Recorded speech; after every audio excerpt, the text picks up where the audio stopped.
Record to cloud. Good morning, everybody. Welcome back to the Pulp Blotter on 22 panels. My guest, well, not guest, my co-host is Mark Pracht, the author of the four-color trilogy of comic book plays, who will be reading and signing at, remind me the bookstore. Bookends and Beginnings in Evanston, Illinois. On April 1st at 6 p.m. So I'm going to have to make certain Tyler gets this episode up like today so that somebody can listen to it in time to... Please do. My marketing skills have kind of fallen down on this. Hey, your marketing skills are at least as good as my marketing skills. Well, I don't know. We had again, going off topic as Mark Pratt always does. We had as Tad does too. I mean, like we had the Jeff Awards last Monday, and that was a pain in the butt, but did not win as I knew I would. Yeah, I saw. I was sad. It's always an honor. The theater at least won a couple. I mean, yeah, City Lit did very well actually for in the overall sense. They were the second highest nominated theater company, and they won 3. So, right. That was great. Yeah. I did have to get up on stage and read this. Like the most embarrassing part of it is, and if anybody from the Jeff Committee happens to hear this, I love the organization. They are very sweet people. I think they're wonderful. I think they try very hard to make everybody feel like they're important. But they made all 8 of us who were nominated for Best New Work stand on stage, and we had to give like a little speech introducing our plays or our musicals or whatever it was, and then stand there while they handed it out. So you're just sort of, no one else ended up on stage. Well, since I am not like specifically, I'm going to say, hey, Jeff Committee, just a great note, because we give notes in theater. A great note. Do that at the beginning. Take them off the stage, give other awards, award the play at the end, just so they don't have to be standing there when they lose. You get all of the good stuff without the uncomfortable. Well, I mean, like, according to everyone whose feedback I got, I did have the most entertaining introduction speech. So, Hey. Tried to do in the style of Stan Lee. So it was a lot. Does that make it better or worse though when you're standing? No, it makes it not. I mean, like, when I got up there, I was like, this needs to be in the spirit of the show. And right. If I didn't lean into my own inner Stan Lee and turn into the Marvel pitchman, it wouldn't have been right. But no, it was absolutely, funny because, like, as people said, it was pretty. They were like, we could tell that you were the writer actor who was on stage.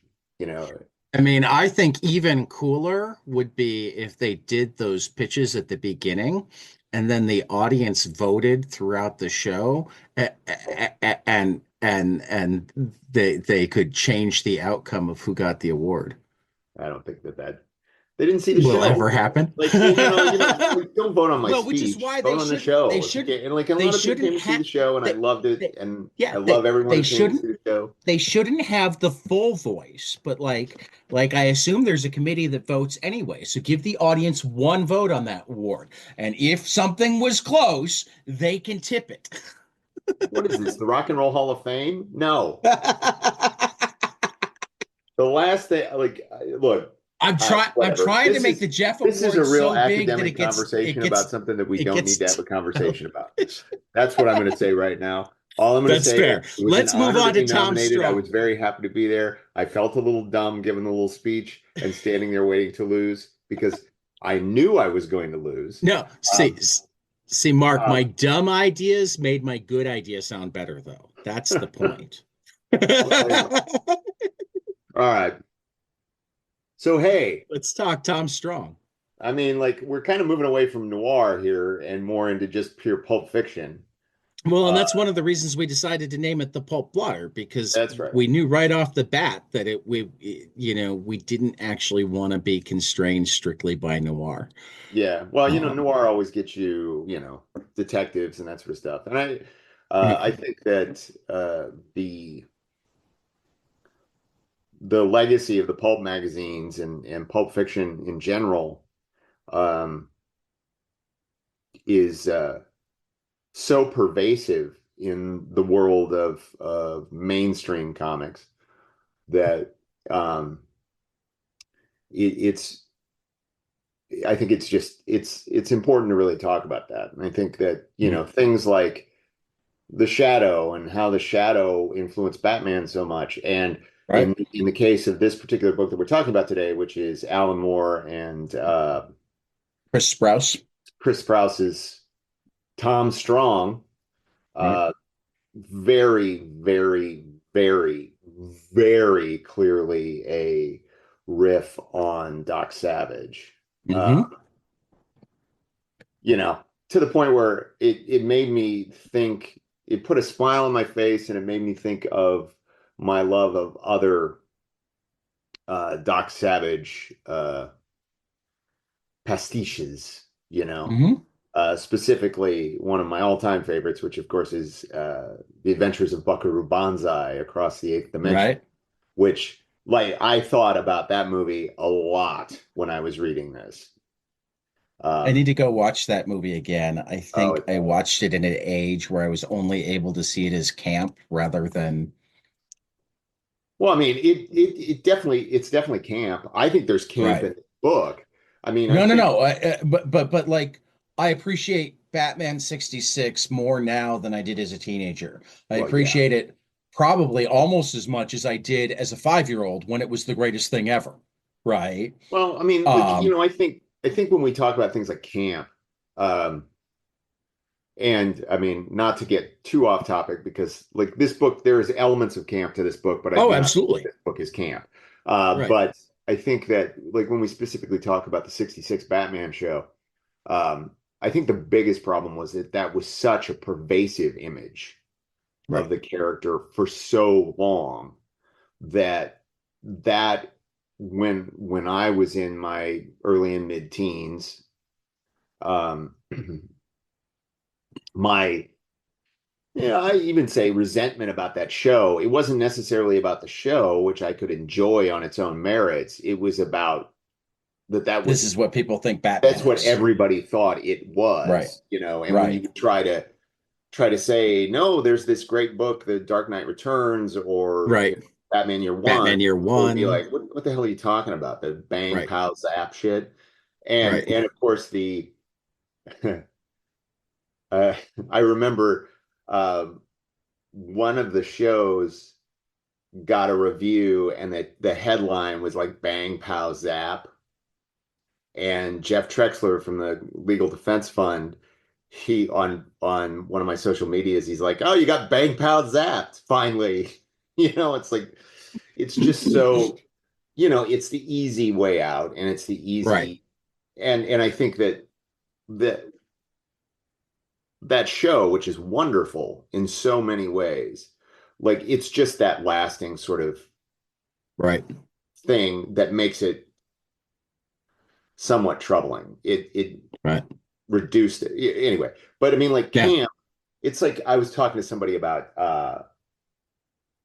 Megalopolis, the The Coen new movie. movie, which they were talking about how bad they thought it was. And it's actually, I don't think it's the best movie of last year, but it may in fact be my favorite movie that I saw last year. And I part have of it is not that seen it yet, but I want to. it's kind And of, Jacob Phillips did a comic adaptation that I don't know when it's coming yes, out. but Yeah. it is full of like camp, and not unintentional camp. I don't think it's unintentional. I think that it's a feature, not a bug. But anyway, Right. moving past this discussion of camp, which we could have a whole thing talking about camp in superheroes and comics and stuff like that. Um, I I think when we were talking before we started recording, you said you felt bad that it had taken you so long to read Tom Strong. Yeah. I Yeah. kind of felt the This is same my way. first read of it, even though it's not even like I missed all of the ABC line. I read Promethea and Tomorrow Stories as they were coming out. And Yeah, for whatever reason, I chose not to read Tom Strong or Top 10. I read Top 10 probably a decade ago and went, how did I skip this? And I read Tom Strong in this last week, and I'm like, oh my God, this is amazing. yeah. No, I And was very giddy one just going through the first book, the first comic, the first issue. Uh, Full disclosure, I managed to get the first 7 issues read, and I think you said you got through like issue 9. 9. Yeah. Well, I'm in the middle of issue 9. Yeah. So we're mostly talking about the first First, first 3 issues are essentially one shots, and then there's a four right. issue story arc. Yeah. Yeah. 4 through 7 is a 4 issue arc that's sort of it's an arc. I would say it's fairly loose. It's still fairly episodic, but it connects. Um, it's part of what's really good about it is that each issue does feel self-contained, even when there's threads that carry through to the next issue or from past. Um, but it's funny. I remember when this was coming out, and it was at this point when I was just so here comes Mark and one of his hot takes. I was so tired of Alan Moore. Not even his work, which I almost always enjoy. It's just the constant grousing about things and grousing that I felt to be kind of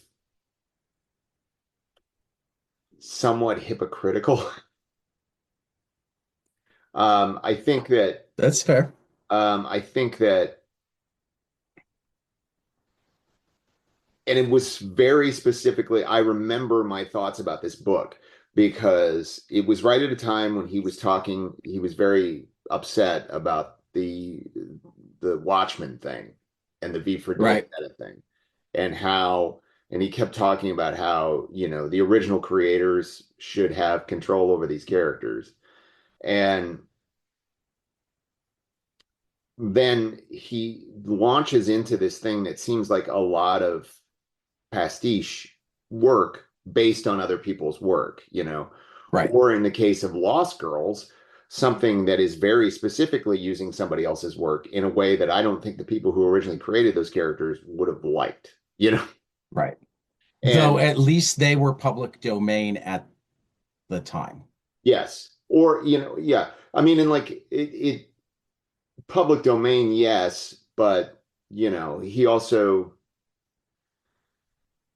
I don't want to get too far down the rabbit No, hole, no, no, no. but it Though, is though it's okay because I mean why I didn't read Alan Moore was similar. I don't think I thought about it quite as much, but I'm a little bit younger than you. I was like 19 when these were coming out. But I thought and still frankly think that Watchmen, as good as it is one of the most overrated comics of all time. I don't even think it's my favorite Alan Moore work, or mm, even particularly close to it. It's mhm, maybe top 5 or 6, mhm, right? Um, I think Alan Moore can be overly wordy and overly kind of elitist academic at times, sure. which are things that I enjoy in a certain mood, so it's not actually like full on criticism of him. Mhm. Um, but it did make it so for a long time a new Alan Moore book did not actually rate as an automatic read for me. It's one of the reasons that I still haven't read Providence, which is supposed to be amazing, and I need to get to at some point. Um, but add to that it seemed like every time he was doing press, he was just grumpy. Yeah. And I didn't always disagree with them, but like it also felt like there was an element of it that was more a persona than Well, reality. I'm like, if you really felt this, I don't think you'd make the work that you make. Yeah. Well, I mean, it's like the Watchmen thing. I totally respect. You know, I often use my wife's reactions to things as a good. She's very intelligent. She's incredibly well read, and she has an open mind. And so oftentimes I'll be like, you should read Watchmen. It's interesting. It may be the greatest graphic novel of all time. That many people feel that. And, I and, know you and I don't, but absolutely that's think it's a supportable statement. That's yeah, why even when I say that I think it's the most overrated graphic novel of all time, that's really because of the number of people who think unequivocally it's the greatest yeah. graphic novel of all But time. I but think it deserves to be in the discussion, just like I think it deserves to be in the discussion for best Alan Moore yeah. graphic Well, I novel. mean, I But think but I don't think it's as like I Watchmen and think then a mile and then the next book. yeah, no, I think that and there are elements of this in Tom Strong as well, is that, you know, a lot of what Alan Moore writes about is writing about the medium of comics. Hmm. Watchmen, and this is why I think that all these adaptations of it, like I did not particularly enjoy the film. I mean, I thought it looked great, the film version, but I thought I'm that in the it minority. I liked the film, I mean, but I I know that's a did not minority like the change. opinion. I hated the change to the ending because I thought it made no logical sense. And I Um, totally get that. but the thing about it is, there's a really interesting interview with Sam Hamm, who was the first screenwriter on the first Batman or the Michael Keaton Batman movie, the Tim Burton movie, and he made an attempt to adapt it. And he was talking about how that whole series is designed to deconstruct the concept of a comic book and how we read a comic book and how you can pass through time between the panels and all of those things. Um, which, not to toot my own horn, is something that I thought about when I was writing my plays too. But that the structure of the story is uniquely suited for a comic book, right? Um, excuse me. And that to really adapt it to another medium, you would have to figure out how to adapt the story to that other medium. Like that would be an actual adaptation of it. This is all Right. getting very in the weeds. But I mean, like, and the other thing about it part part of Alan Moore's grumpiness about these deals he makes, right? Specifically, I think about the Watchmen deal, right? Is that his main gripe seems to be that he wrote something that was astoundingly popular and profitable and uh, continues to sell, right? That's sort of the whole problem, right? That he signed this deal with DC that said that he would write this book and that he would that once it went out of print, like a year, 2 years, or whatever the deal was, I don't know the specifics of it. That once it went out of print, that the rights to those characters would revert to him and Would Dave would Gibbons. revert. Well, it's never gone out of print. Right. And it's never gone out of print, not because somebody is just like, oh, we're going to print 10 copies and blah, blah, blah. But like it fucking sells. It sells every year, you know? And I mean that there's I know one version of the story has a handshake agreement that they were going to print one um collected edition, one print run of a collected edition and not, but again, it was a handshake agreement. And also the way I understand the agreement, the handshake agreement was with somebody who's no longer at the company when they made the second printing. well, and I know that it my understanding is that it was Paul Levitz who was like, no, we're not going to do anything more with these characters because Right. that he was holding the line at that. And then of course when Paul left, Right. There's that too. um, Hmm. and like, look, I don't particularly like the extensions Um, there was some stuff I enjoyed of the Beyond Watchmen stuff, but uh, I liked Tom King's Rorschach, and I liked the HBO series. the HBO series was great. But I mean, Yeah. it's also like, you know, I just think that But also, what I'll say when you get about into both the of weeds those is about they this didn't stuff, have to be Watchmen. yeah. Well, I mean, and this actually goes back to what I was talking about to begin with. They're also all the Charlton characters, essentially, all the Watchmen characters. Did you freeze?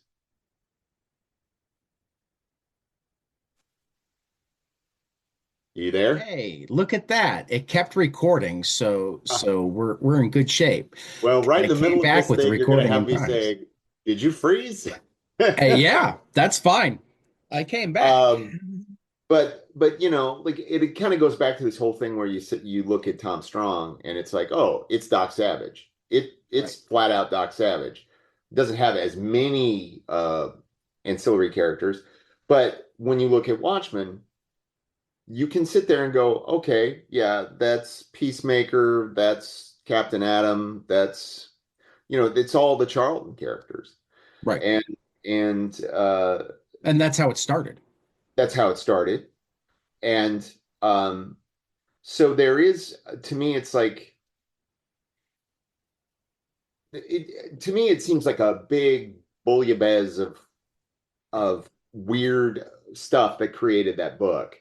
And for and it's not like they've never stopped paying him for it. He's always gotten his checks. They tried to pay him for the movie. He said no. Like, I don't Well, know. but then they gave it to, I mean, Gibbons got paid twice because Yep. he didn't say no. He said give it to Dave. Um, Yeah. and But he that's said among I didn't want it, right. right? That's among the reasons that I think that there's an element of theater to it. There's an element of one, I'm sorry. Of theater to it. There's an Oh, yeah, yeah. element of showmanship. There's an element of if I'm this grouchy old man, it's easier to have people not constantly want to talk to me because I don't love giving interviews. And if I'm this grouchy old man, it actually gooses sales. True. Yeah, you become this counterculture figure. I mean, like Right. and there's other minor things. Is I think that this, um, It's also why I'm not at all convinced that he's done with comics. oh I think it's no, going to be a while, yeah, but if he I think gets the eventually itch, he'll he'll come back. come back. Well, unless some fucking Right. He's not some, young. well, or unless some indiscretion from Right. Right. erupts, because we've seen that over and over Yep. again. Yep. Yep. I think, um, uh, on a side note, I also feel like, for years and years and years, there was this undercurrent thing that like Steve Ditko was living in poverty, right? Right. And at one point, I was looking back at that with doing my research, and it feels like that started from Alan Moore, when in fact, specifically a song he wrote called Mr. A that he did with the Emperors of Ice Cream, and I have a recording of it someplace. But it's basically like that. It suggests that Steve Ditko is living in abject poverty and not getting, not able to support himself, when that was never the case. Like, he had a studio in Midtown Manhattan. He was making a living. You know, he wasn't a uber rich or anything like that, but he made his money and he got paid for the stuff that he was supposed to get paid for.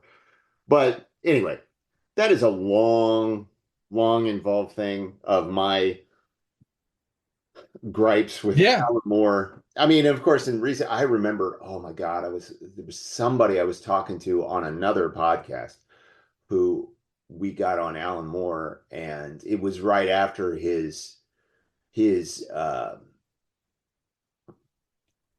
proclamation about how comic books made kids into fascists, you know, Oh God, if I you missed remember that that. one. I Like don't. that Uber fandom was essentially a sort of fascist mindset. And you know what? Um, I don't think he's entirely incorrect. I think he's I think he's incorrect with this is where I'll go back to Wortham. I think that it's true that fascists are drawn to comic books or could be drawn to comic books, just like I think it's true that extremely violent or criminal children could be drawn to comic books, but all of the other kids are too. Sure. So it's to me the idea that the comic books made them fascists rather than fascist. I mean, here's the thing. I am far from a fascist, far, far from a fascist, and I love Star Wars. You know who else loves Star Wars? Alex fucking Jones. But Sure. Alex fucking Jones thinks that the Emperor is the good guy. So, like, the people who read Watchmen and think that Dr. Manhattan is unequivocally the hero, or that Ozymandias is unequivocally the hero, might be fascists. Well, I think that But that's still not a guarantee. this is not necessarily when I want to go with this, but That's fine. I think that the definition of fascism, when you look it up, it says that it often involves racism or sexism, whatever ism, Mhm. but Right. that the core of it is tribalism. Yep. And I do think that social media specifically and the way that we have been consuming things like geek culture has been so tribalized that sometimes it veers towards a real kind of weird and disturbing place for me. I don't completely disagree, but I think I again fall into it was a tool that accelerated rather than, but it's also accelerate. I mean, uh, it's accelerated understanding. It's accelerated outsiders not feeling as outside because they can actually find their people. Sure. I mean, so it's an But then, accelerant to a lot of things, one of which, unfortunately, is fascism. sure. But I mean, like, I'm just saying that when you find your people and then and I think that this is the point that Moore was trying to make. And Right. look, and I want to be very, very, very clear. I am talking about an intellectual exercise and an Right. intellectual, like, this is not about me talking about my belief structure because No, I don't no. Yeah, yeah. like to talk about my belief structure. Um, but this is just about the intellectual conceit of this is that while I agree with you, I think that social media and all of these things have helped people find a place where they belong. I think that sometimes that belonging turns into us against them. Absolutely. And I think that that is where we get tribalism. Right. I mean, And I think that tribalism is the core of, just on a pure definitional level, tribalism is the core of fascism. absolutely. I think our only nitpicky disagreement in that statement is I think that the us against them was there without social media Oh, sure. in the No, places that it was there. So, and but I that's think why that I view once it more as an accelerant than a Oh, cause. look, like there is no disagreement there. It is Right, absolutely an accelerant, right? right. But I mean, I just think that this idea of like, no, it's got to be my way, no, it's got to be my way, no, it's got to be my way, it's got to be my way, it's got to be my way. That Right. is the idea of it's got to be my way Is is you the core. that's the shortest definition of like half the problems in the world. Yeah. And it's also a very short definition of fascism. Yes. Yeah. Anyway, but that is a long fucking Well, but digression I can before bring we this talk back. about the absolutely anti-fascist. Well, yeah, but I can still bring it back to Tom Strong because you're right. It is absolutely anti-fascist, and one of the ways that it's anti-fascist is um, in the fact that Tom is constantly, and it's not even like brought to the forefront. It's just there. Tom is constantly looking for nonviolent solutions. Oh yeah. Oh no. The multiple man. What was it? Right. Like that. Modular Like man. Modular man. yeah. Modular man. Modular man. Yeah. Yeah. I was just That out when on Venus. It's yeah, just go to beautiful. Venus. Yeah. Yeah. Here, take my spaceship and go to Venus. Right. Like yeah. No, I think that that's all true. I do think once we get to that last the last four issue arc that I was where I stopped.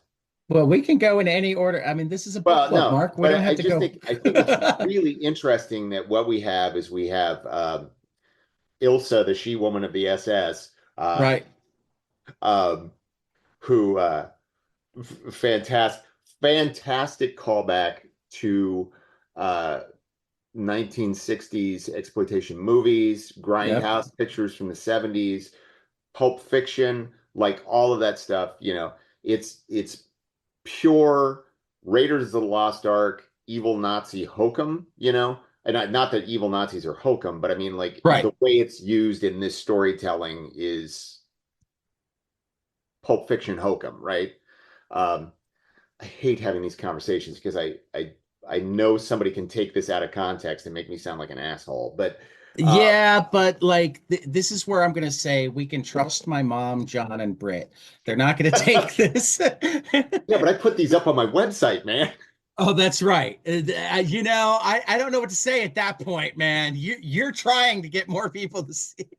I'm just I'm trying to help you. Yeah, No, yeah. I was about to say thank you for doing marketing for me. but um I'll defend you when the vultures come. well, How I about mean, yeah, that? if they do, like no, I like absolutely. I don't even remember the damn character's name, but Ilsa. Because the whole time I was reading it, I was like, "Oh, it's Ilsa, she wolf of the Yeah. FS." Um, Well, and it's funny because I did just watch um Last Crusade. So also it was funny. Ilsa. I was listening to the Blank Check podcast, You told yeah. I and haven't listened to that ish. they Yeah. just did Last Crusade because I they're have doing. it bookmarked. I need to go listen to it myself. And it was funny because they started talking about Ilsa in Last Crusade, and they're like, you know, what's weird is that she is never hotter in this movie than when she's in the full Nazi gear. I mean, and it's like the iconography is so good for villains. I mean, it just is. Yeah. Um, Well, but but I mean that's why they did it to begin with. Because but the iconography was good, period. And it right. became good for villains because Nazis were villains. Well, yeah. Look, it's I'm kind of a fan of Motorhead and Lemmy Kilmister. May he rest in peace. But I he was think a there's a comic collector. about him. Lemmy, Yeah. great movie, great movie. Well, Nothing else. I didn't even know that there was a movie, but I said I think there's Well, yeah, it's a a comic documentary. It's amazing. Lemmy. It's amazing, and he actually addresses this stuff directly in the thing. Is that he loved World War II history, and he actually collected a lot of stuff from World War II. Right? And um, at one point, somebody was asking him about Nazi memorabilia, and he's like, "Man, I can't help it. The bad guys always have the best uniforms." I mean, like, it's like, There we go. No Remorse, the illustrated true stories of Lemmy Kilmister and Motorhead from ah, Z2 Comics. I'll have to check that out. Yeah. But the really interesting thing about that arc that I thought was that so you've got what is her name? What was that character's name? Weiss. Fräulein Weiss. Right. That both she and Tom are a product of eugenics to attempt to create an uber a Right. super being. And Right. I think that is a fascinating dichotomy. I think that it's super interesting. But uh, like even beyond all that, like step back from all the political stuff because um, when I started reading this series, I had no idea about the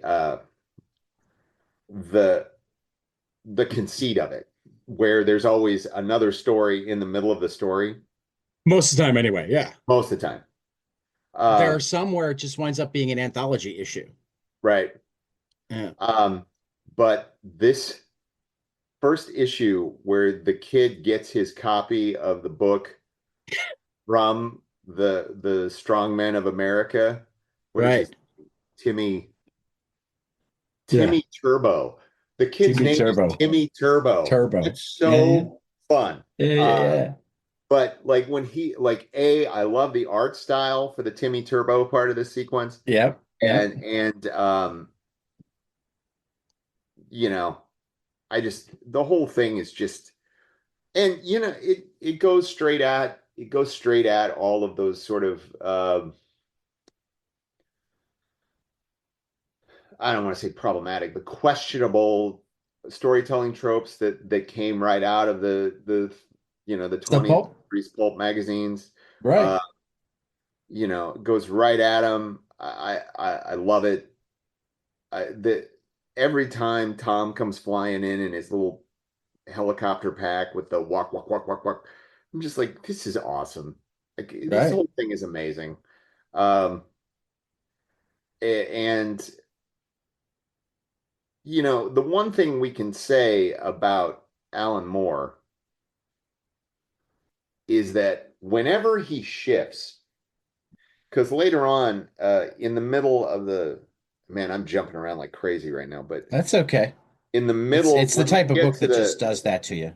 when we get to the four-parter, where the story in the story is always a flashback or a flash forward, the flashbacks are always super in the style.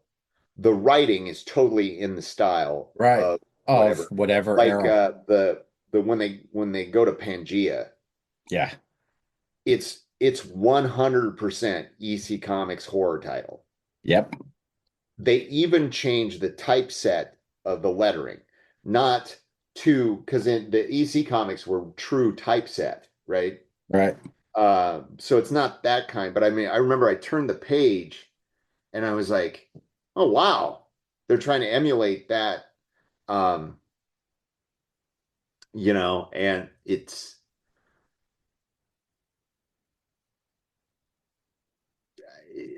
like it was just so much fun. And then what was the one before that? The one before that has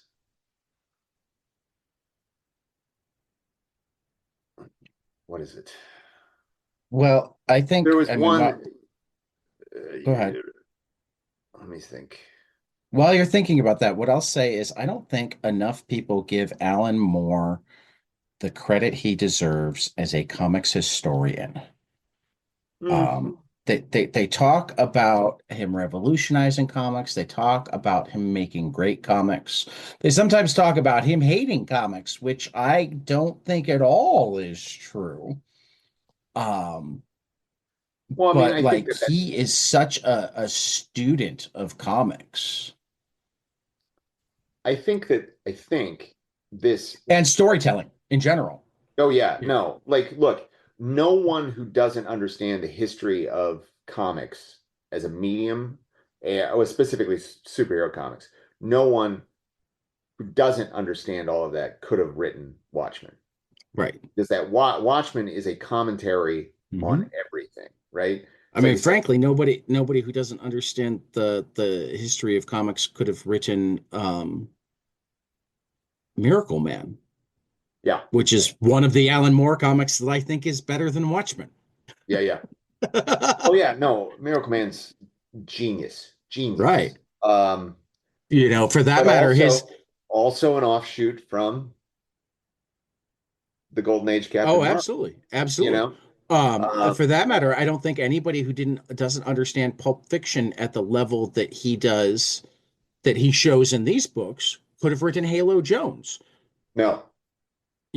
I mean, so like from Well, his I mean, earliest works, he was showing not just a genius of his own, but an understanding of the shoulders that he stood on.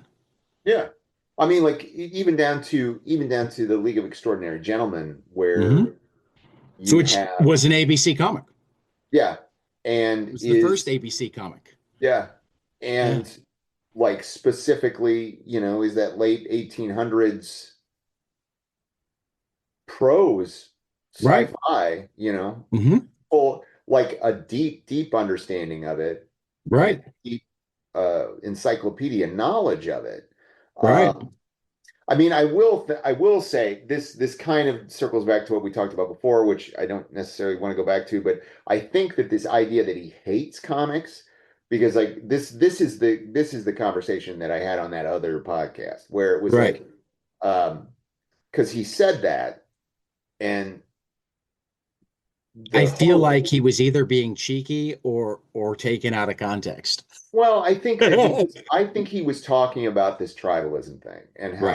how dare you, like I want my thing the way I want it. It should be the way I want it. It should be this. And I thought the response was so vehement and so angry that he would have said such a thing that I was like, you're proving his point, Right. right? Totally. And that Because actually might have been why he said it. and that it probably is why he said it. Right. Like I think that his part of I think that the fact that he is no longer in comics right now allows him to feel like he can antagonize people a little bit. Right. I think that because like no one's gonna stop buying Watchmen, No. no one's gonna stop buying V for Vendetta. Nope. Every single time somebody is introduced, like, and this is one thing that I will say is like I am somewhat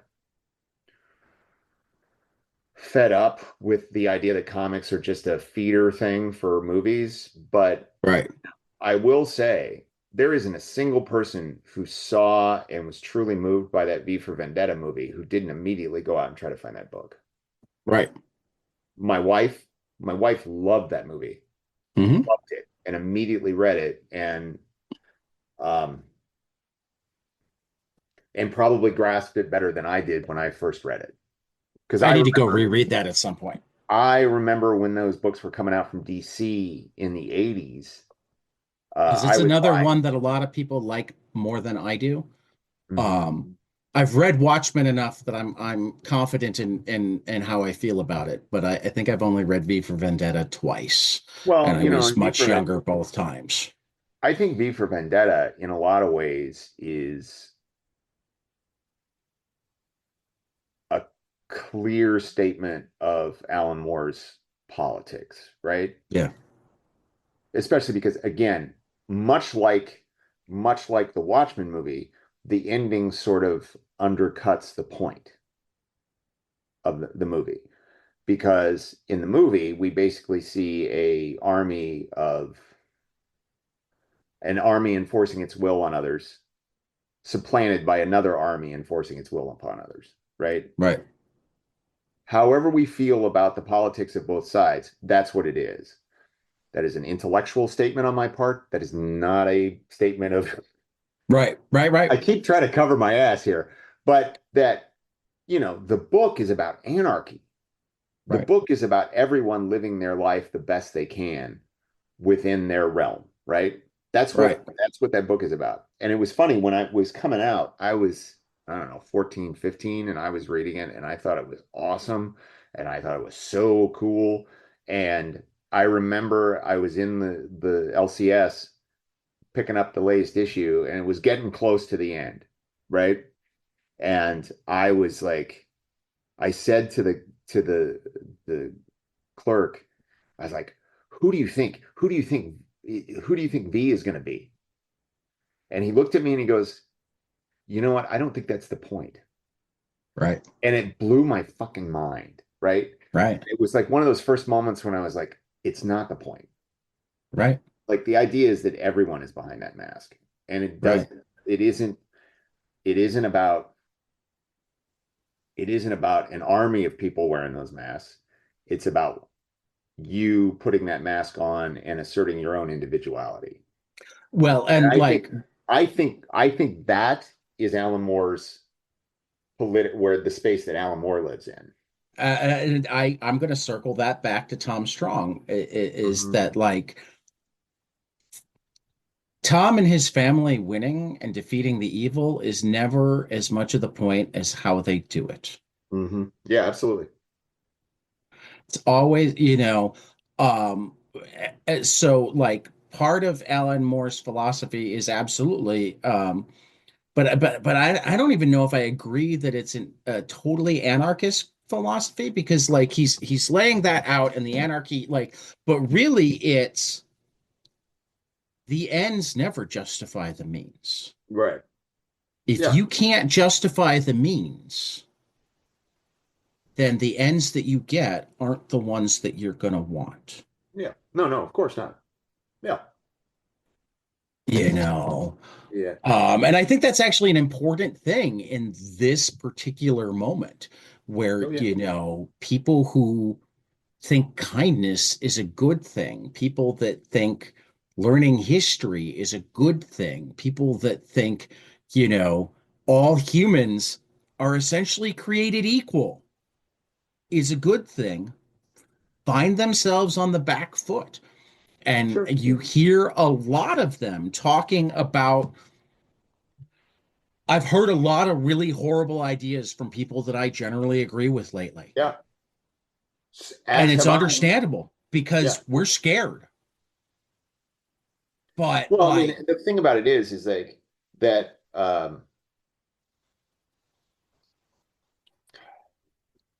like I said, I don't like to talk about politics because I think it's sort of a no-win conversation nine times out of 10.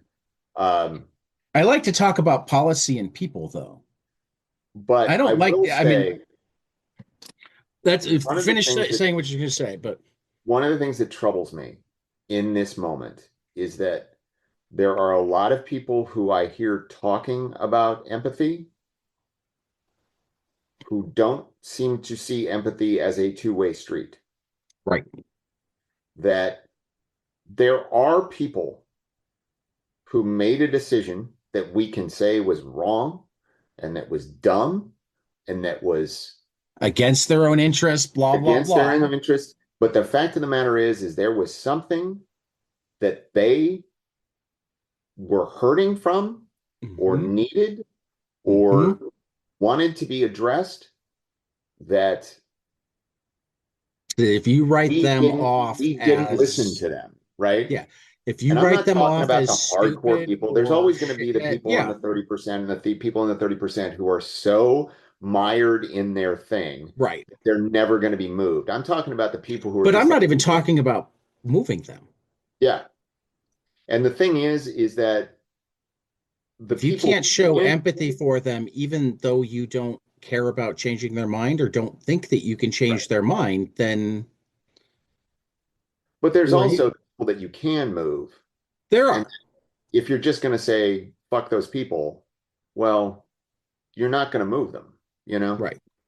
Right. And, you know, uh, for me, I was talking to another playwright at one point about all of this, and I was like, to me, theater, be it as an actor, be it as a playwright, whatever, is about empathy, right? And that means for me is I am constantly looking for people who are different than me to try to understand. Yeah. And I'm looking for work that makes me understand. I I'll take it a step further and say that like fiction is about empathy. sure. I mean, I've even I will. I think I might have told this story before. I have so few stories. Um, Yeah, it's okay. um, but you know, Remember, three listeners, I saw a and or it's play the in first New episode from York. somebody. I saw a play in New York called Coal Country that was about the I think it was 2014 mine disaster.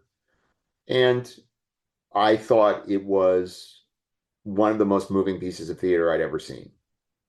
And Musical? it was about you know, a bunch of coal miners who were probably red voters. And when I brought that back, there were many people who were like, why would I care? And I'm like, well, because these people are people. Anyway, um, Musical? The one by Eric Jensen, Jessica yeah. Blank, and Steve Earle? It's not, well, then that's why I went, is because I love Steve Yeah. Earle. And actually Yeah. I had seen Steve Earle do a solo show and was actually talking. He was obliquely talking about his next album, which turned out to be the soundtrack for this, and Okay. how he felt like maybe he had spent too much time preaching to the choir. Right. And anyway, that's but the one thing about Tom Strong, let's bring it back to what we were talking about. Well, again, I can't But like emphasize enough. he Book clubs are about personifies what it, yeah. empathy Yeah. as like if he can figure out a way for everybody to do well, then he will. Right. You know, of course, what's his name? The Yeah. Violence and or um actually killing people are like his last yeah, option.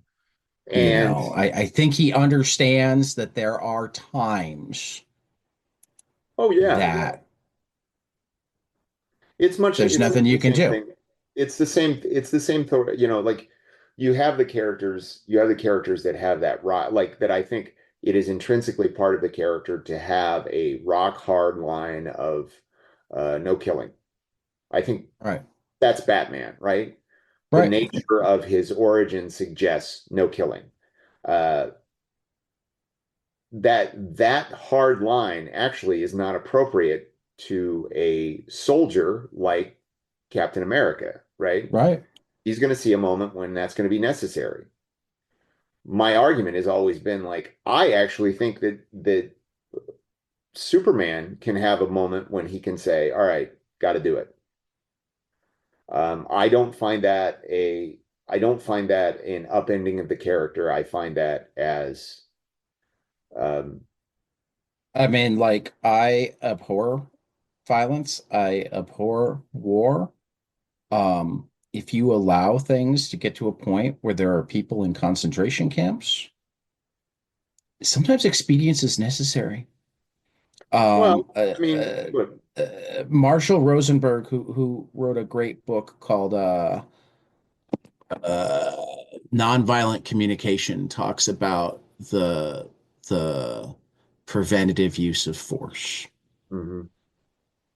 You know, there are moments where it's like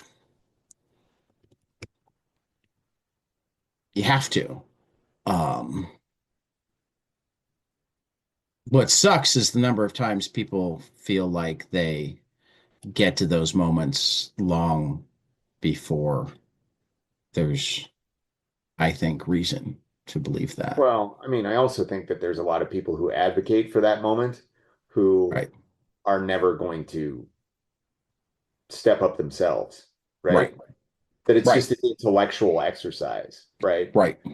Well, Um, and like, I mean, I mean, and you and I can talk uh, about it because we to are talking about it as an intellectual exercise, well, not, but to you bring know, it into to recent news, like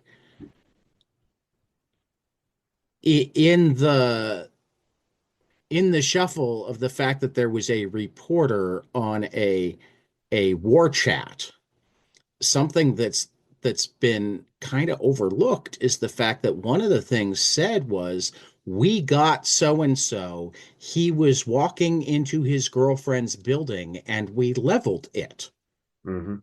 So they admitted to killing everybody in an apartment building to kill one person. I don't think, I don't care who he is. If you could see him walk into the building, you should have been able to take him without taking the building. And if you couldn't take him without taking the building, then maybe he didn't need to be taken. Well, I think that those kind of questions are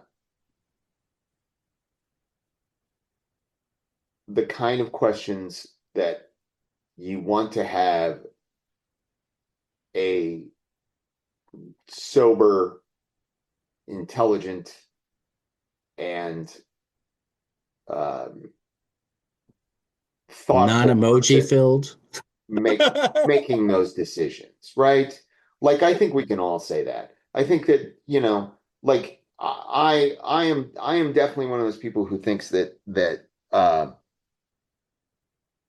Mark, are you saying that he lied when he said he'd quit drinking if he got the job? no, I'm speaking about sober in terms of this is a very sober conversation. Not Yes. I'm not I don't I am. You might not, but I knock am. yourself out, Ted. I look like for anybody who's listening who's wondering why I equivocate on this all this stuff is like it's because I have made a concerted effort in my life to not have um political conversations in any sort of electronic medium. I Not because get I'm it.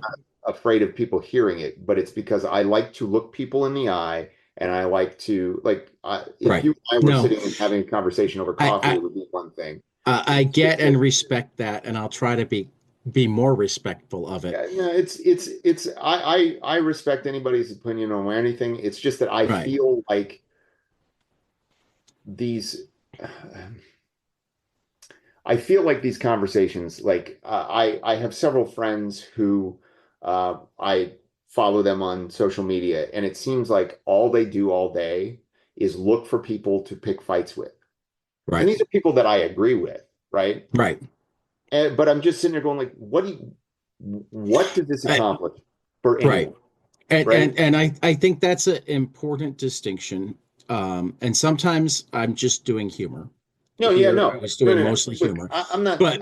But the one thing that I do want to say for myself, and the reason that I treat and I hate calling it politics. I prefer to call it policy. I prefer to call it news. I prefer to call it because I feel like a number of bad actors have hijacked things that shouldn't be considered politics Absolutely, and made them 100%. part of politics. Yes, So if I decide that I can't discuss kindness, if I decide that I can't discuss humanitarianism because one party is against it and therefore it's become politics, it's like, where are those conversations going to happen?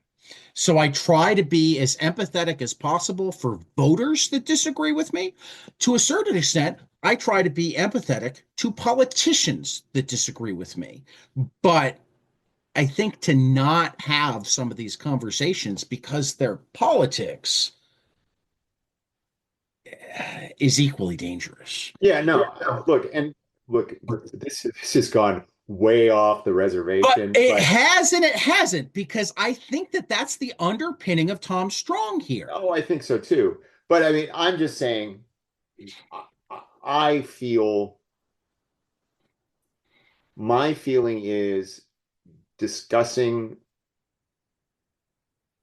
how I feel, how I personally like having an intellectual Right, conversation about things like we've been doing, I'm fine with. right, But right. like being like, I feel this way about this and this, I feel like anytime that's done in a online situation, no matter what the situation is, it's kind of masturbatory, you know? Which is also why I try to stick to I think, and this is why, rather Hmm. than I feel or I believe. Hmm.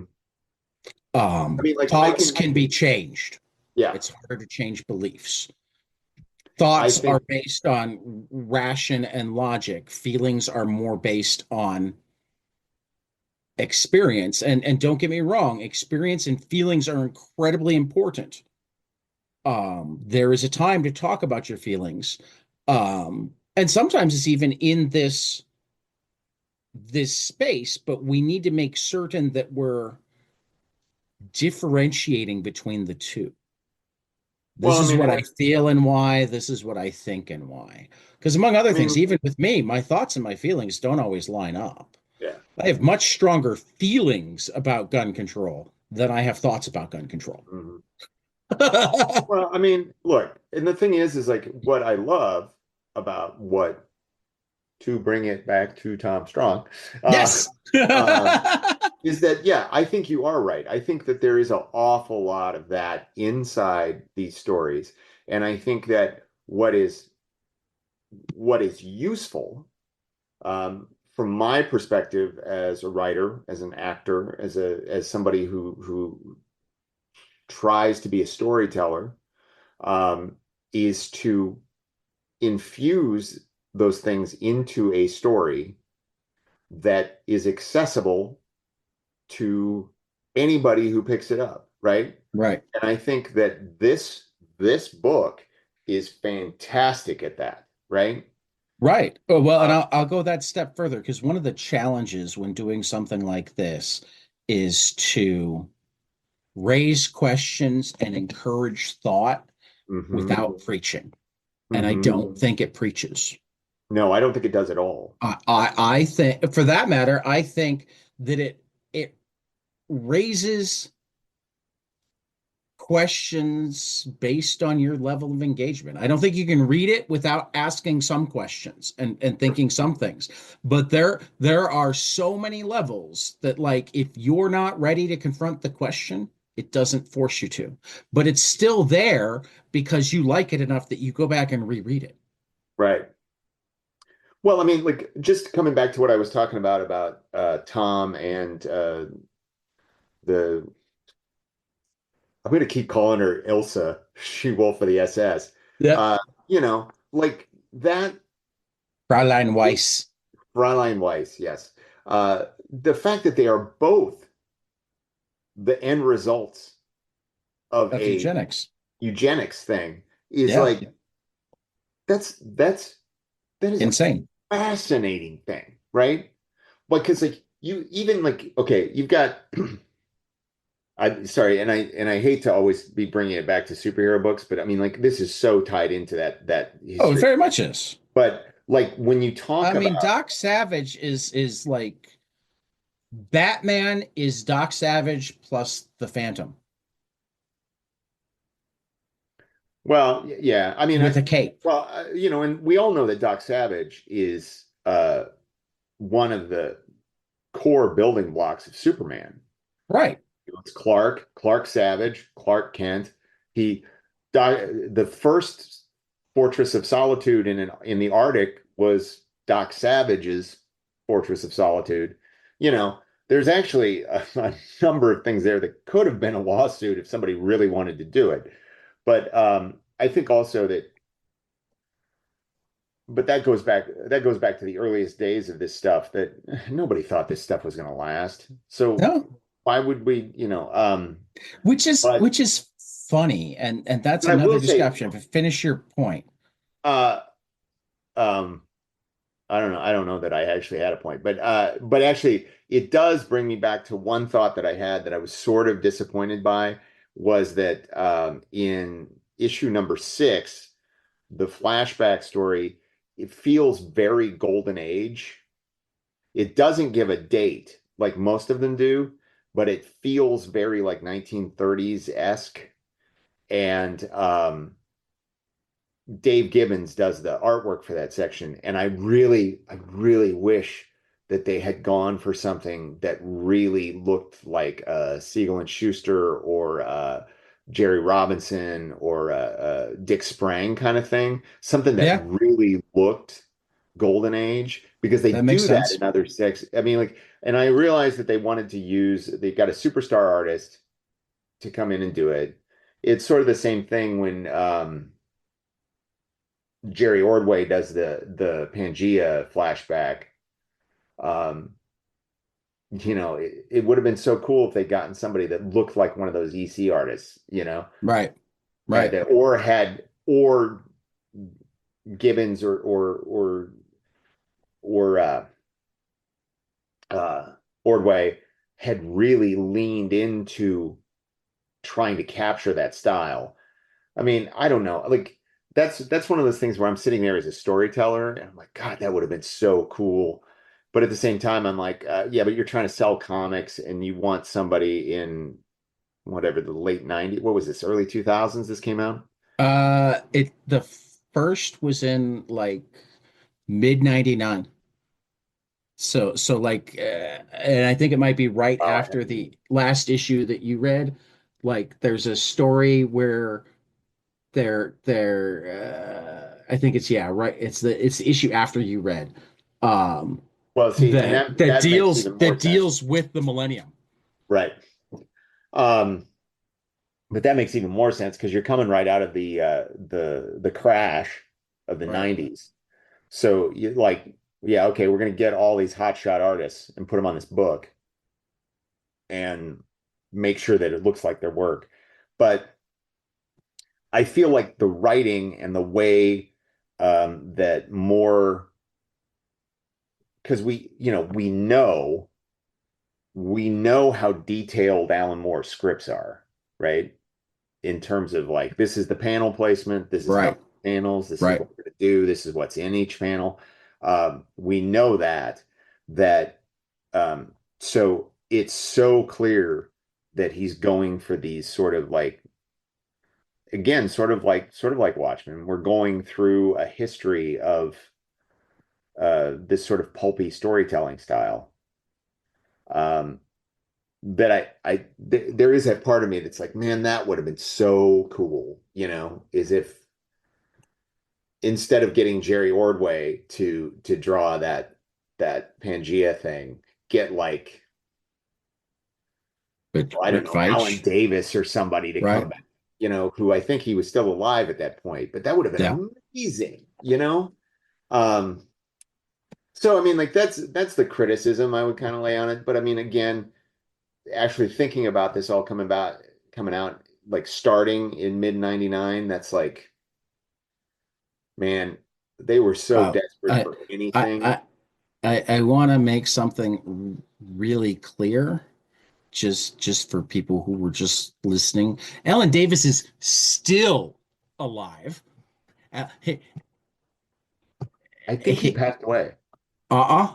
Are I'm you looking kidding at his me? Wikipedia right now, and the reason I'm looking at it is that um Oh, not the Alan Davis, Jack Davis. Sorry. okay, Sorry. okay. The Sorry. reason that it popped into my head is I'm pretty Because certain Alan he was the Davis is that artist section. on Paul Levitz's Avengers. Yeah, no, no, no, no, no, no, no. No, and Alan Davis is way too young to have worked on the EC books, but Jack Davis, Yes, that's true because he was born in 1956. right. Jack Davis died. Jack Davis died in 2016. Okay, that makes more Sorry. sense. My apologies to Tad and the assembled 22 panels listening audience. I Rumors misspoke. of Alan Davis's death were exaggerated. We're Jack Davis, however, passed away in 2016. uh, but yeah, no, because and Alan Davis does the World War II section, Right. and uh, I mean, I kind of like, what if you could have gotten Jack Kirby to do that? Would have been amazing. Oh God. And I think that that's what they were going for there too. Yeah. It is. Let me circle back before we wrap up to something you said. about nobody expecting the pulps to last. And what I have to ask is, why haven't we learned that that's exactly what lasts? Well, we have learned Shakespeare, that. Shakespeare was essentially a, Well, a yes, pulp look, writer. but I think that all right, here comes the research hat. Look out. Yeah, I think that what you people research way really, better than I do, so I like that. I think that my like my friend Lenny Schwartz right now is in rehearsals for his latest comic book play, which is about Siegel and Schuster. Um, and I haven't really talked to him about it. I've been kind of trying to say we're trying to get something together that we can make a public appearance together. So it's something that I want to talk to him about in person. But you know, I think that we have these things that live forever. And what it kind of blinds us to is how many things from that same era are utterly forgotten, right? Right. There were literally hundreds, Oh, hundreds of golden age comic books, yes. superheroes that you will never hear from again and that nobody cares about. And there are literally hundreds of pulp magazines that had their signature characters that no one knows about. Nobody, Absolutely. And just like anytime somebody tells me that the music was better in whatever decade or whatever, I'm like, really? Go look at the top 100 list. but the movies What were we better. remember, what we remember is the best of the stuff. And for that matter, there's data on the fact that everybody thinks the golden era was when they were 11 years old. Oh Doesn't yeah, matter how old you are, you yeah. think that the world was best when you were roughly 11. Well, like it's like the every year Sean Harkleroad and I go to the EC Fan Addicts panel at San Diego. And it's these guys who, to them, everything good about comics was those EC books in the 50s. Right. And when IDW was trying, I think it was IDW, I think. I might be wrong about that. But they've been trying to restart the Oni. They've been Oni. Right. fantastic. They've been fantastic. And in But part because for they're them, not the EC books. They're what they they're wanted to their do. versions of what EC books are. No, no, Well, no. What they are, because they have the EC logo. sure, But the vision was, if EC had never gone out of business, sure. what would they look like today? Right. No, yeah, I like, uh, I just think that that's an important like distinction. They're not trying to be a 50s EC book. no, yeah, no, They're yeah, trying to be a 2020s EC book. right. No, but the point being is that for them, Right. those books don't work, Oh, absolutely. uh, because who's the publisher of those books? Oni. Well, yeah, no, but the actual publisher is, I'm friends with him Oh, because we were on the um, comic book, the CBLDF panel together. well, then you got to get him to come on the show Well, I because will try. I think I I mean, I say we're friends. We're friends on right, Facebook. I haven't talked to right, him yet. right, right, right, right. But uh I'll know in a uh second because it but changed relatively recently. what it is, you're 100% correct. 100%. Because whatever your formative things are always what are the best things, right? Right. Um uh and it takes a Hunter Goranson is the Hunter president of Gordonson, publisher. great guy. Sierra Hahn is the editor in chief. Right. Hunter Goranson, he was on that panel with me and I gave him copies Okay. of the plays. If you're listening, Hunter. Hey, Hunter, I'd love to talk to Um, you. Sarah Hahn uh, came up in a text thread I recently had with a couple of creators that worked on on an EC story, and they both adore her. So Yeah. I'd love it I'd love to talk to both of you. Just tossing it out there. Well, I mean, and I will say those fanatics guys were not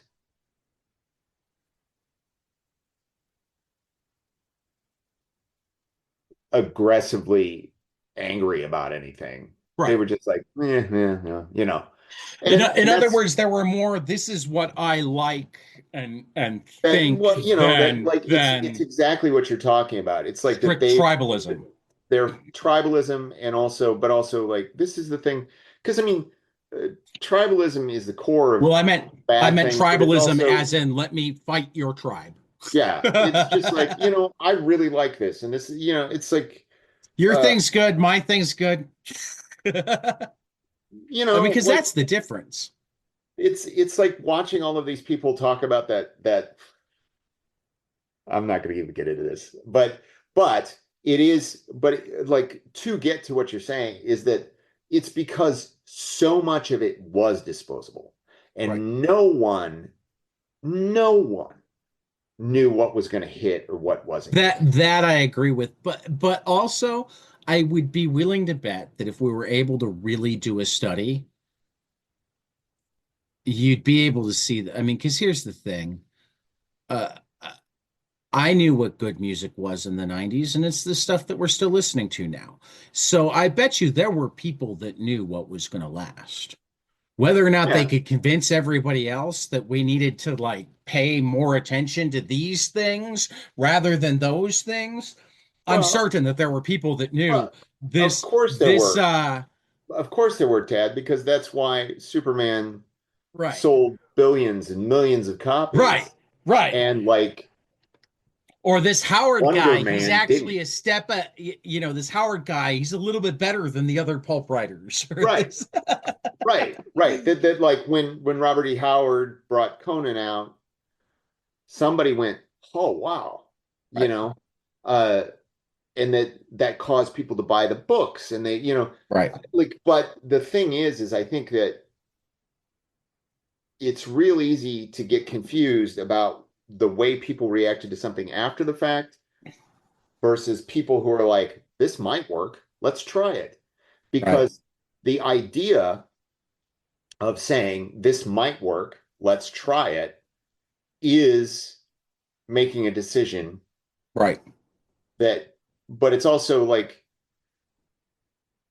we've had this discussion about Siegel and Schuster. I mean, they paid him $130 for the Right, first 13-page story, and for the rights to the character. That was the same thing that everybody got paid, right? right. Um, I mean, I'll say that it actually reminds me of looking at the difference between Martin Goodman and Jack Kirby and Stan Lee in the middle in your play.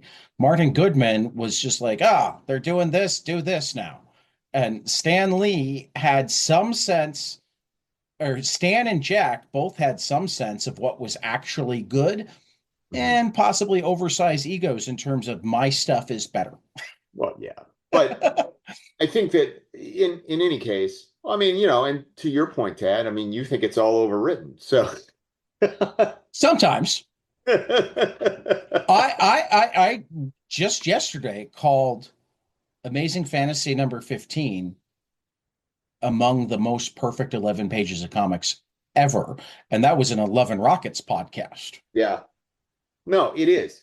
I mean, like You know, Sean, both of our friends, Sean Harkroad. I would assume that if somebody's listening to this, they probably listen to some of the either other the comic podcasts. strip book club Yeah, or the or Fourth World Book the Club. Fourth Right, World. right. Like, he and I have had that discussion. It's like, um, Spider-Man is probably the most perfect superhero character that's ever been created. Yeah, yeah. I mean, it's just And like, like the entire foundation, including like all of the iconic poses of the first 50 years can be found in those first 11 pages. yeah. I mean, Well, that and was the thing, actually when they started like what was it? I think it was 2002 that they had the gauntlet one of the challenges that they gave to the various creative teams there was don't use the old iconic poses. Hmm. Create some new Spider-Man language. Yeah. And Have it be Spider-Man, but but like, how hard is that? it Right? is. It is. That was I mean the creator and they I mean, I and sorry, like we're like way off the reservation again, no, not. prior to that, you had Ben Grimm, you had The Thing, which was sort of it was a sort of a dry run at what Peter ended up being without the childhood thing. But the broken soul within, the conflicted soul, the uh the pain of what this life is, right? And I'll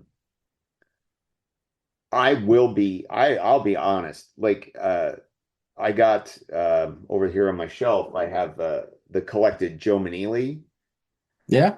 from the 50s, from the Hmm. early Atlas books, and there's a lot of stuff in there that Stan wrote, and a lot of that stuff is in there. Like, so again, like you can say whatever you want to say. You can say whatever you want to say. I think that there's no argument that the Fantastic Four was a work for hire. I think Martin Goodman said, "I want a superhero book." Right. I think that a lot of the iconography came from the Challenges of the Unknown, but I think that a lot of that self-reflective, thoughtful, what does this I'm mean? It's in Stan's work in the 50s. Well, and here's something that I will absolutely say about Stan. Stan to me is, and this pulls it back We to always talk this about too. Stan and Jack. No, no, no. But well, I mean, one of our things is about Jack, Yeah, it's but true. and it's also because of what I'm about to say. I don't think Stan is one of the great writers, just like I don't think Watchmen is the greatest comic of all time.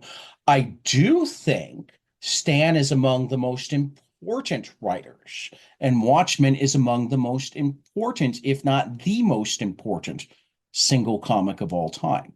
I mean, do you think, uh, I mean, I think, man, I think, actually, this is something to save for the Kirby thing. I'll save Okay. it for Kirby. But I do think to your answer, to your question about pulp and why don't we see, I think that there is a cultural biasness against disposable Oh yeah. storytelling, and we have to be honest that pulp fiction, pulp magazines, comic books, well into the 80s were disposable entertainment, you know? Honestly, I think that them stopping being disposable entertainment wasn't actually totally good for the I think medium. it's terrible. Right. I I think mean, I love collections because that's, hey, we're gonna take the I love digital too. I love the idea that the stories don't go away, but the mhm. second the periodicals become collectible rather than disposable, I think readership actually goes down. Well, I mean, I think that, like God bless those guys over at CGC, but the idea of slabbing a comic Yeah. is so abhorrent to me. I mean, one of the Like, things that uh, I first, get it. If you have a Superman #1, okay, yeah. If I had it, right, if I had a Superman #1, like before slabbing, it would have been in a bag of right, board, and it would have been sealed and and in a safety deposit box. right. So why not send it someplace and have somebody put it in something that will really preserve it? Because, you want to read that story, you can read that story in a number of places, but But how about Batman Damned #1? Batman Dank, is that what you said? Damned. Batman Oh, Damned damned? '1. Do you I don't remember even know that what that book? is. It was Brian Azzarello and um, Liber Mayo was the first Black Label book. Oh yeah, yeah, okay, I remember that with the penis. Yes, inside the book. So how is it? How are you? Why would you Does the slab label it? say penis on it? I mean, Yeah, exactly. no, I mean, like, look, What's look, the value in slabbing that? I have, I know Sean had two copies of Killing Joke, including a first print, and he had the first print slab because he had two copies. Right. I have a first print of that book that I have thought about sending in for grading, because I have other copies of it and I have other ways to read it. But uh, and there's other stuff that like I can see when it's something that's really valuable, but I do think Well, and what again, I will to my say, point, right, is that there was a cultural feeling that this is junk, right? right, So now that the culture has shifted, I honestly don't know that that's the best thing right. to what you're No, talking because about. because it went from the culture thinking it was junk to the culture thinking that I'm going to put my kids through college on this thing. right, And and the stories are still unimportant. mhm. Well, I mean, it's sort of the same thing. Look, and I don't want anybody want to misunderstand what I'm going to say here, right? I'm pretty certain nobody listening will. All right. Well, They're either friends of yours or friends of we're gonna mine. get you 1 million listeners one of these days. I All hope right. so. And it's probably gonna be when I say something incredibly stupid. But Hey, like if I that do think works, then again, I'll back you up, and I'll take the. but If like we get I a feel million like listeners and like five of them give me, or like one in five give me $5 a month. but you have this there's things that I don't quite like, and great, I'm mid 50s, right? I'm why should I understand this? But I I mean, it's turned just like 45 this week. what? I turned 45 this week. I'm officially over the hill. Yeah, okay, kid. All right. Um, Well, I mean, you were already over the hill. yeah. But I mean, like, I think that there's this weird attitude towards the characters, and part of it is really positive, and part of it feels odd to me. And part of it is that the characters are infinitely malleable, which I think is true, right? And I think that they need to be infinitely malleable. And when the books are disposable, when the storytelling, and the storytelling is disposable, right? You Right. read in 1945, you read a Batman comic, you finish it, you fold it up, you put it in your pocket, you walk down the block, and then your buddy with a Green Lantern comic says, "Hey, you want to trade?" And you trade, Hmm. and you, whatever. Hmm. Um, uh, that so the characters are like, so there's no like, oh my God, he's on Venus this month, and like 2 months ago he was on Venus and it was a completely different character. Okay, whatever. Like who cares? But then again, I also feel like, and this is the old fanboy in me, is that I think that like to me, Batman is Bruce Wayne, right?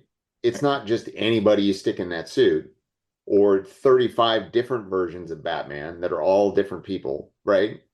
Or especially like the Spider-Man stuff, the 3,500 Spider people that we have now, Well, we got Spider Boy, we've got the two Spider-Men, we've got Spider Gwen, we've got Silk, we got Baba, and I'm like, okay, um, I'm fine with new characters, but it also seems like it's just like they're all trying to. My biggest fear, man, I feel like I'm rambling right now, so maybe you should just shut me up. But I mean, like, my biggest fear when they killed the original Ultimate Universe and brought Miles into the regular Marvel Universe, my biggest fear was that he was just going to become a sidekick, right? Right. But thank God he hasn't. He hasn't, but at the same time, I'm like,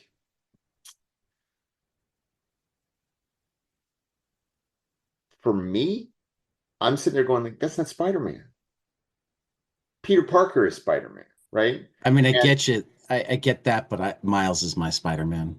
well, yeah, I mean, like, look, like I think I said this either on the last Kirby podcast, like Miles Morales is my favorite new character of the 2000s. I absolutely loved Ultimate Spider-Man, and I Yeah, thought that Brian Michael Bendis earned every moment when he made that shift. The death of Peter was heartbreaking, and it was powerful, and bringing Miles in was powerful, and it was awesome, and I loved that character, and I loved that he stood on his own 2 feet, right? That it was just like that was his world. He's Spider-Man, right? Put him in a right. world together. I'm like, it's Yeah. and that maybe that's a lack of imagination on my part. Maybe that's No, but it's I'm a also bigger my fan of history. smaller universes.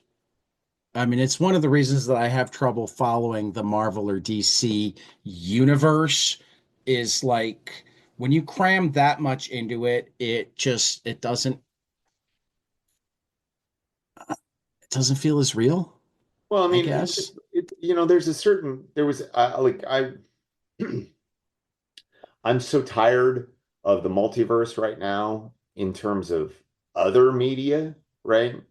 Right. Like I'm so tired of it. I don't care. Like, oh, here comes Doomsday, and we're gonna have all those X-Men from the movies, the old movies, but they're also going to be the animated versions. And I'm like, I don't know what. Um, Right. I just don't it but at the same time, I sort of long for, in the 70s when I started reading comics and there was the DC multiverse, which mainly just consisted of, okay, here's Earth 1 and here's Earth 2. And they exchanged things every once in a while. They met up every once in a while, but it seemed really clean and really easy to understand. Like, oh, those are those people and these are these people. But now it's like there's 30 billion, like um Jesus, what was that multiversity series where they had the Yep. map? And I'm like, I mean, which who gives a admittedly was shit? Alan Moore, Well, I don't think that was Alan Moore. That or was not Alan Moore, Grant Morrison. Grant Morrison. He did some cool stuff. I need to reread it again. Yeah, but anyway, I don't know.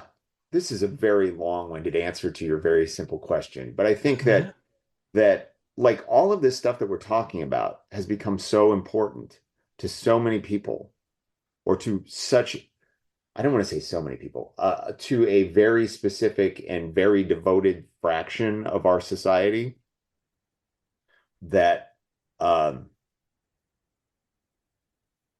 everything everybody is hyper aware that anything could be the next big thing, right? Right. And it is so much, in my opinion, because like how many next big things have we really had in the last 30 years, right? I would argue At Miles, least a few. Yeah. Miles, Walking Dead, Invincible, Saga. Saga. I mean, like something that really has legs and that really impacts, Right. right? Even our subculture, right?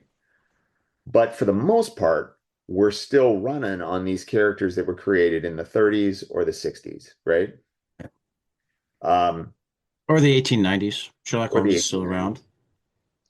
But, and I think that's because Star Wars, 70s.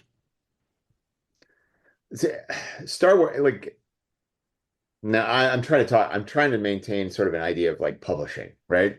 No, I get 'Cause, it. yeah, maybe I'm too long-winded at this point, but I think that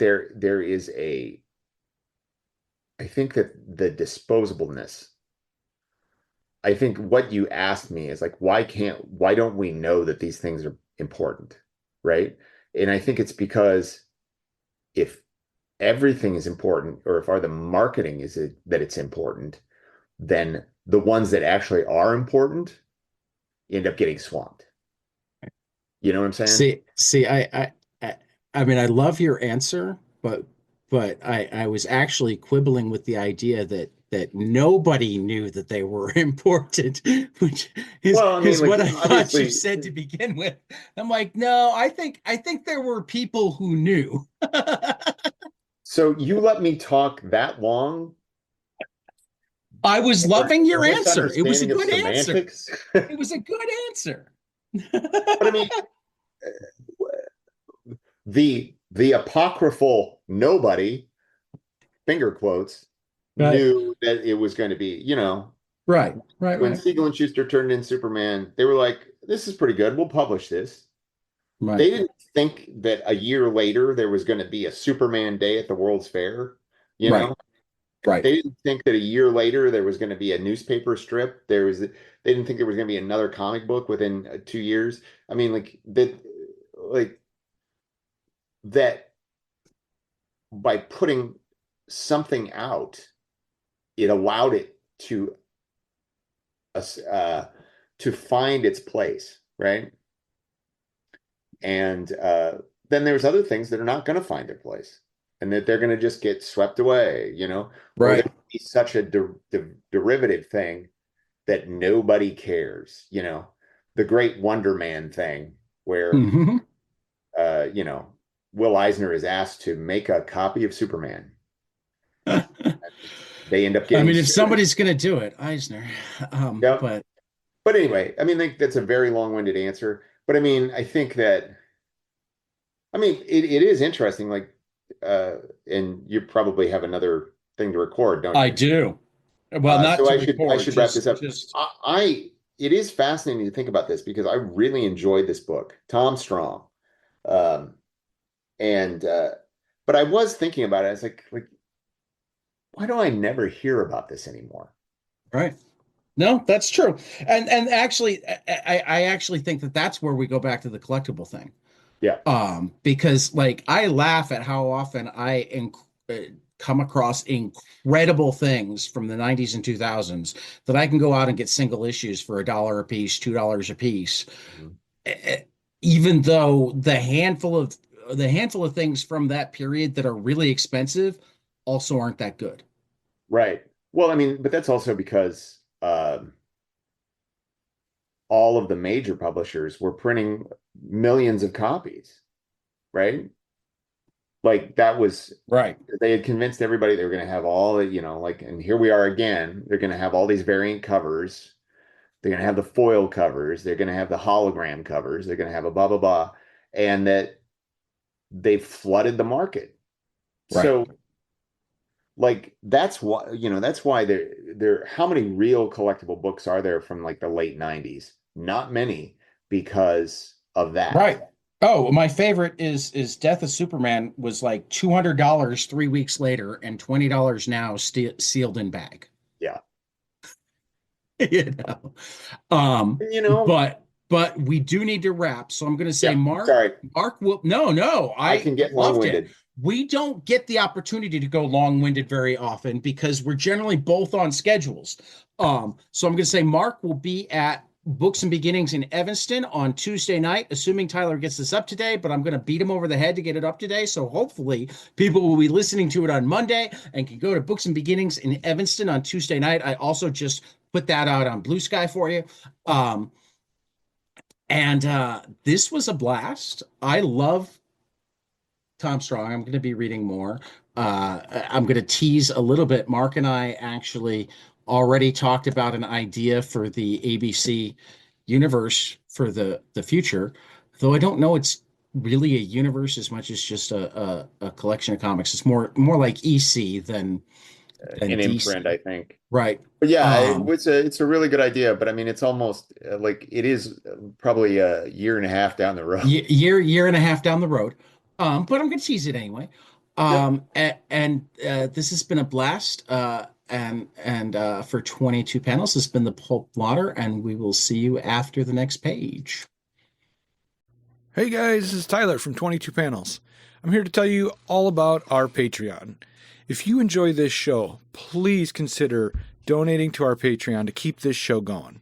We have many different tiers, all different levels to help you decide what's right for you. Okay, so get on out there to patreon.com/22 Panels Podcast.